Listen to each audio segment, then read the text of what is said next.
Se você puder, desde que esteja em segurança para fazê-lo, feche os olhos por alguns segundos em silêncio. Você não vai ouvir minha voz pelos próximos 20 segundos. Agora, imagine que você está em um cruzamento da sua cidade que é bastante movimentado. Caso sua cidade não tenha essa imagem, você pode pegar uma memória emprestada de algum filme ou comercial que você já tenha assistido. Imagine as pessoas, os carros, o movimento dos corpos com vida e os olhos abertos que não se cruzam no olhar.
Ao observar essa imagem, você se realiza como parte dela ou é apenas um observador? Esse é o nosso segundo encontro sobre a intersubjetividade. Hoje nós vamos elaborar esse tema a partir dos mecanismos de espelhamento, aqueles que com células existem, mas também os que refletem a vida que nos atravessa dia a dia. Olá, eu sou o Maércio e aqui semanalmente eu converso sobre temas da vida, atravessados pela minha visão como neurocientista, artista e professor. A gente começou esse papo sobre intersubjetividade no encontro de número 7. Se você perdeu esse encontro, acho que vale bastante a pena voltar umas casas para ouvir esse encontro. É claro que se você não ouviu e também não quiser voltar, tudo bem. É apenas uma recomendação. Vamos lembrar rapidinho aqui o que é a intersubjetividade. A intersubjetividade, ela é nada mais do que um processo que é ao mesmo tempo interior e coletivo. Ao contrário da subjetividade, que é um processo interior e individual. A intersubjetividade como processo está presente quando, por exemplo, a gente passa por alguma situação em que a gente consegue solucionar alguma tarefa ou resolver alguma tarefa ou situação, desafio, compreendendo em alguma medida o que se passa com as outras pessoas e fazendo com que as outras pessoas nos compreendam sem que a gente precise se utilizar da linguagem para isso. E, algumas vezes, sem mesmo que a gente precise se utilizar de movimentos objetivos para isso, fazer qualquer uso de um sinal corporal. É quando você e aquele seu amigo, aquela sua amiga entram numa sintonia, quase como se houvesse ali uma telepatia. Já passou por isso? Parece que uma ou mais pessoas se conectam de alguma maneira e fazem com que as suas vidas internas, por algum segundo, estejam muito próximas, tal ponto de trocarem informações. É quando a gente se sobrepõe um pouco com o outro e com as outras pessoas. Quando essa fronteira entre eu e o outro, ela acaba ficando muito borrada ou se não inexistente. Por isso que é um processo interior e coletivo. porque ele não é objetivo, ele não está no exterior da vida, ele está no interior da vida, mas ele, em alguma medida é partilhado, ele é coletivo. Ele não se refere a uma unidade do ser. Um mecanismo chave da intersubjetividade é a empatia, gente. Quando a gente se afeta por uma experiência alheia, sem muitas vezes nenhuma proximidade com a experiência ou possibilidade de viver tal experiência. Talvez se a gente lembrar um pouco o que nós passamos durante a pandemia, a gente possa se lembrar de situações que foram vividas coletivamente e alterações de estados nos indivíduos que eram muito dependentes de um acontecimento ou de vários acontecimentos para além dos indivíduos. Os mecanismos de empatia, eles refletem essa simulação inconsciente de um estado alheio e a consequente alteração dos seus próprios estados, justamente por uma simulação está acontecendo. Às vezes essa simulação é um pouco mais forte, um pouco menos forte, e a intensidade dessa estimulação muitas vezes vai definir o quão o sujeito é alterado por ela. Psicólogos, psicanalistas, terapeutas de diversas áreas, geralmente são pessoas treinadas para lidarem com esse tipo de espelhamento ou ressonância, de tal forma que possam se impactar ou se alterar em alguma medida pela experiência alheia, mas sem que a intensidade dessa simulação comprometa o próprio estado. Tem um livro, um conto do José Saramago que aborda esse distanciamento, que é o conto da Ilha Desconhecida, que é um daqueles contos que numa meia hora você acaba o livro, é um livro muito curtinho, uma meia hora você acaba ele, até menos, acho que 20 minutos você termina o livro. É porque eu demoro muito pra ler, gente. Então, se eu demoro, paro, volto, não sei o que, anoto, sonho, lá. Mas nesse livro, vou contar aqui rapidinho. E é provável que eu esqueça várias partes brilhantes da escrita do Saramago que não vão estar aqui na minha voz. Mas esse livro conta a história de um homem que vai ao rei para pedir um barco, pois deseja encontrar uma ilha desconhecida que acredita existir, apesar de todos dizerem que já não há terras por descobrir. Enquanto esse homem espera ser atendido, ele enfrenta a burocracia do palácio e desperta a curiosidade de uma mulher que faz a limpeza do palácio. O rei, para sacanear o cara, ele decide dar o barco para ele, só que ele não dá a tripulação. Então o rapaz ele vai até o cais para pegar o barco e tentar alguma ajuda para levá-lo em busca da Ilha Desconhecida. Acontecem algumas situações no na viagem, e no final fica ele e a mulher da limpeza, porque a mulher vai atrás dele, porque achou muito curioso o pedido, dentre outras coisas. E quando eles se aproximam, já desistindo porque não haviam encontrado a Ilha Desconhecida, acontece algo muito surpreendente. E esse algo surpreendente, você vai ter que comprar o livro para descobrir.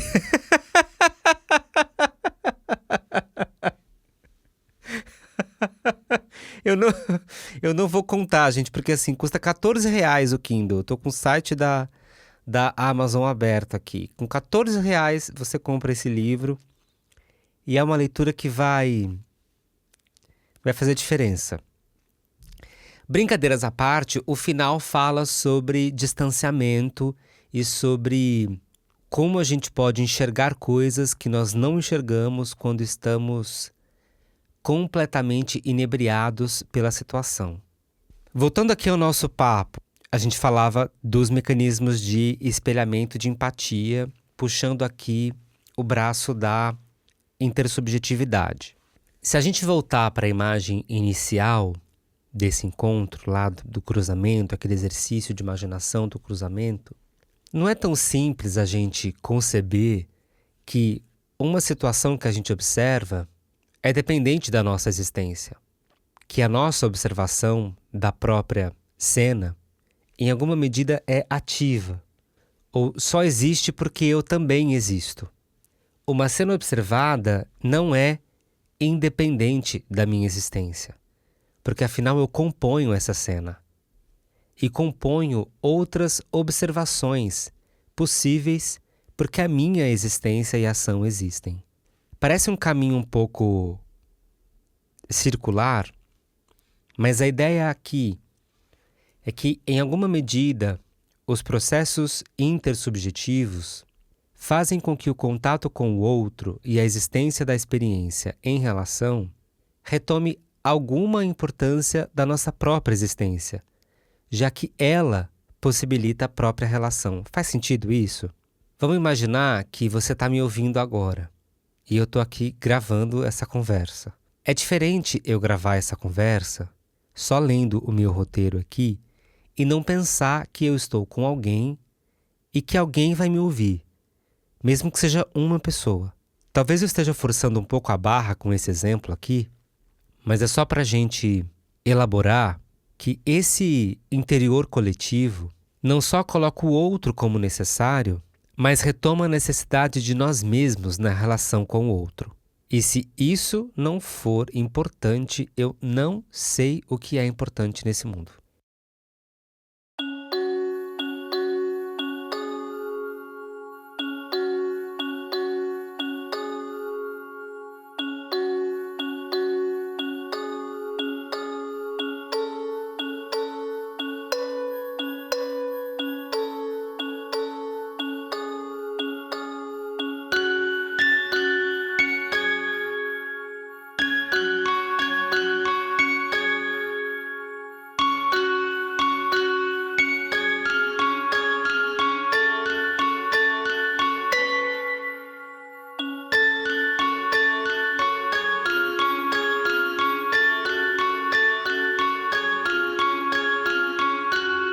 Como vocês sabem, eu sou neurocientista e neurocientistas adoram buscar respostas em neurônios, de uma forma muito simplista.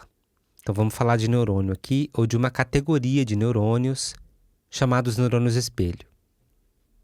Os neurônios espelho são encontrados em diferentes partes do cérebro, no córtex pré-motor, em áreas parietais, mas também em áreas ligadas à interocepção, como a ínsula, e não só refletem um mecanismo neurofisiológico de compreensão e simulação interna do movimento dos outros, mas também em relação à nossa capacidade de compreender sentimentos e intenções alheias sem necessariamente usar a linguagem.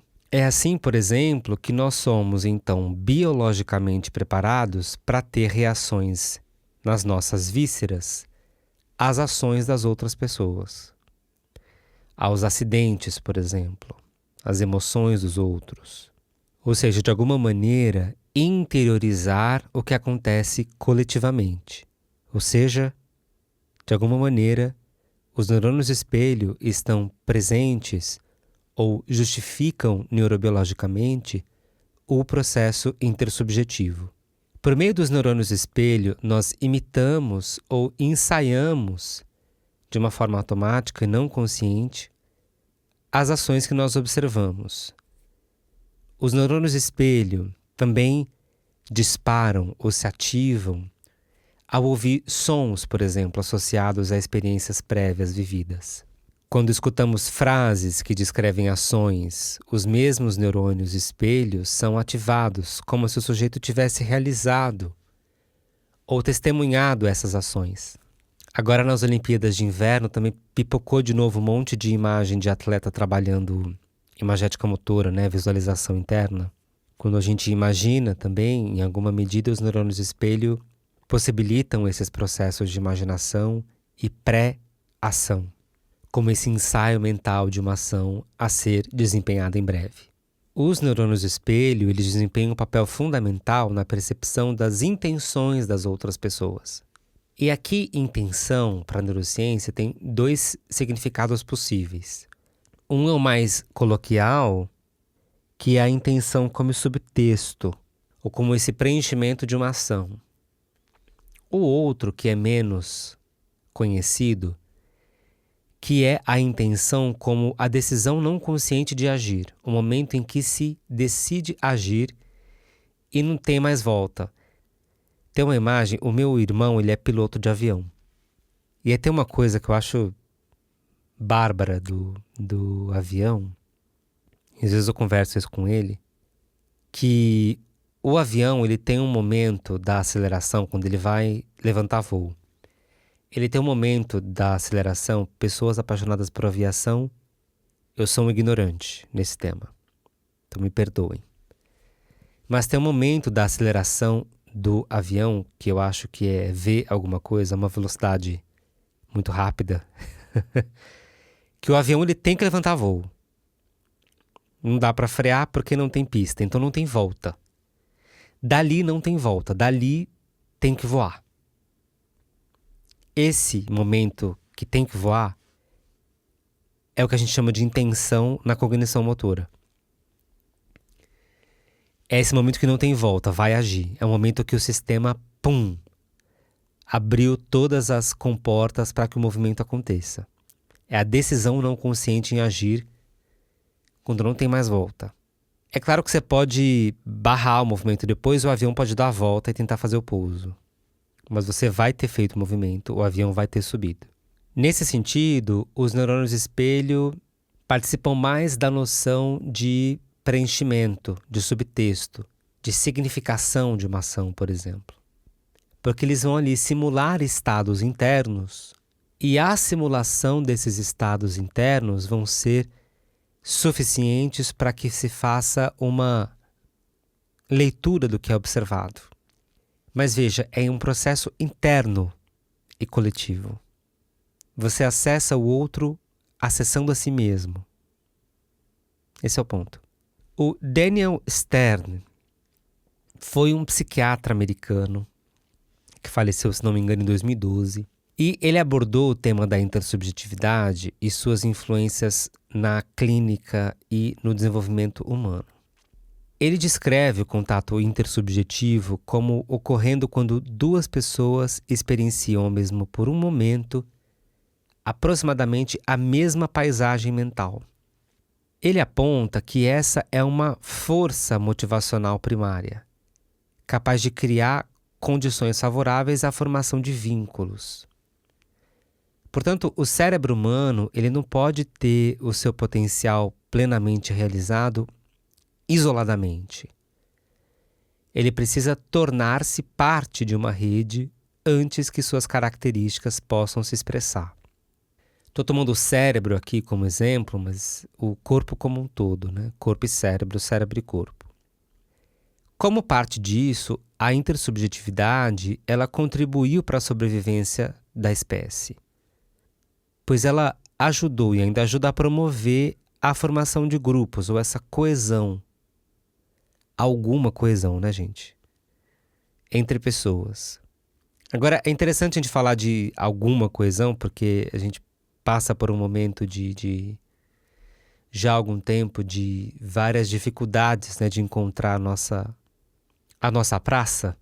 Mas mesmo quando a gente está numa praça, ou com um grupo de pessoas que tem posições muito avessas à nossa, ainda assim a intersubjetividade se faz presente. E, por exemplo, faz com que a gente se distancie dessas pessoas. Então, isso é importante de dizer, porque a intersubjetividade ela não vai só refletir, então, um processo que une, mas um processo que afasta e o faz você se vincular, se unir a outras pessoas.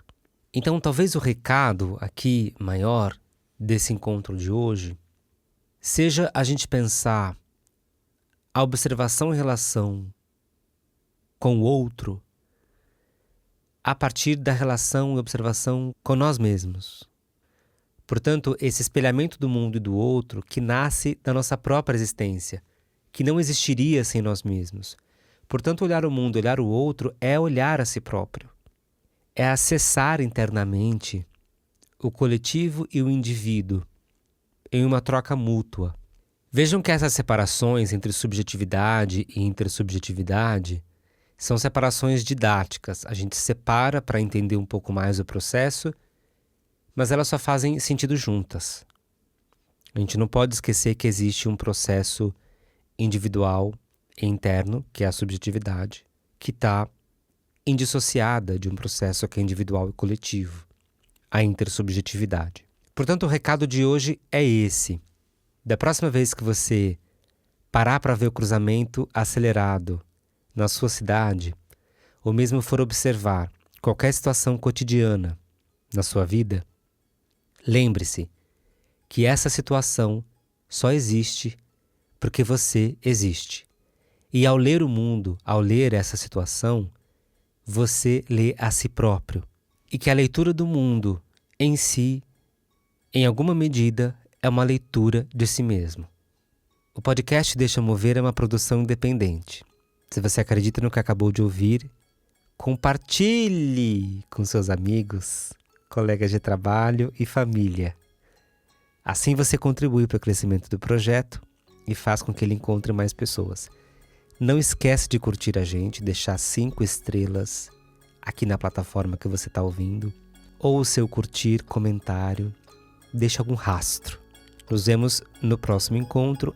Toda sexta-feira tem nosso encontro curtinho, em que eu respondo, sob o tema do encontro anterior, a seguinte pergunta: o que isso tem a ver com dança?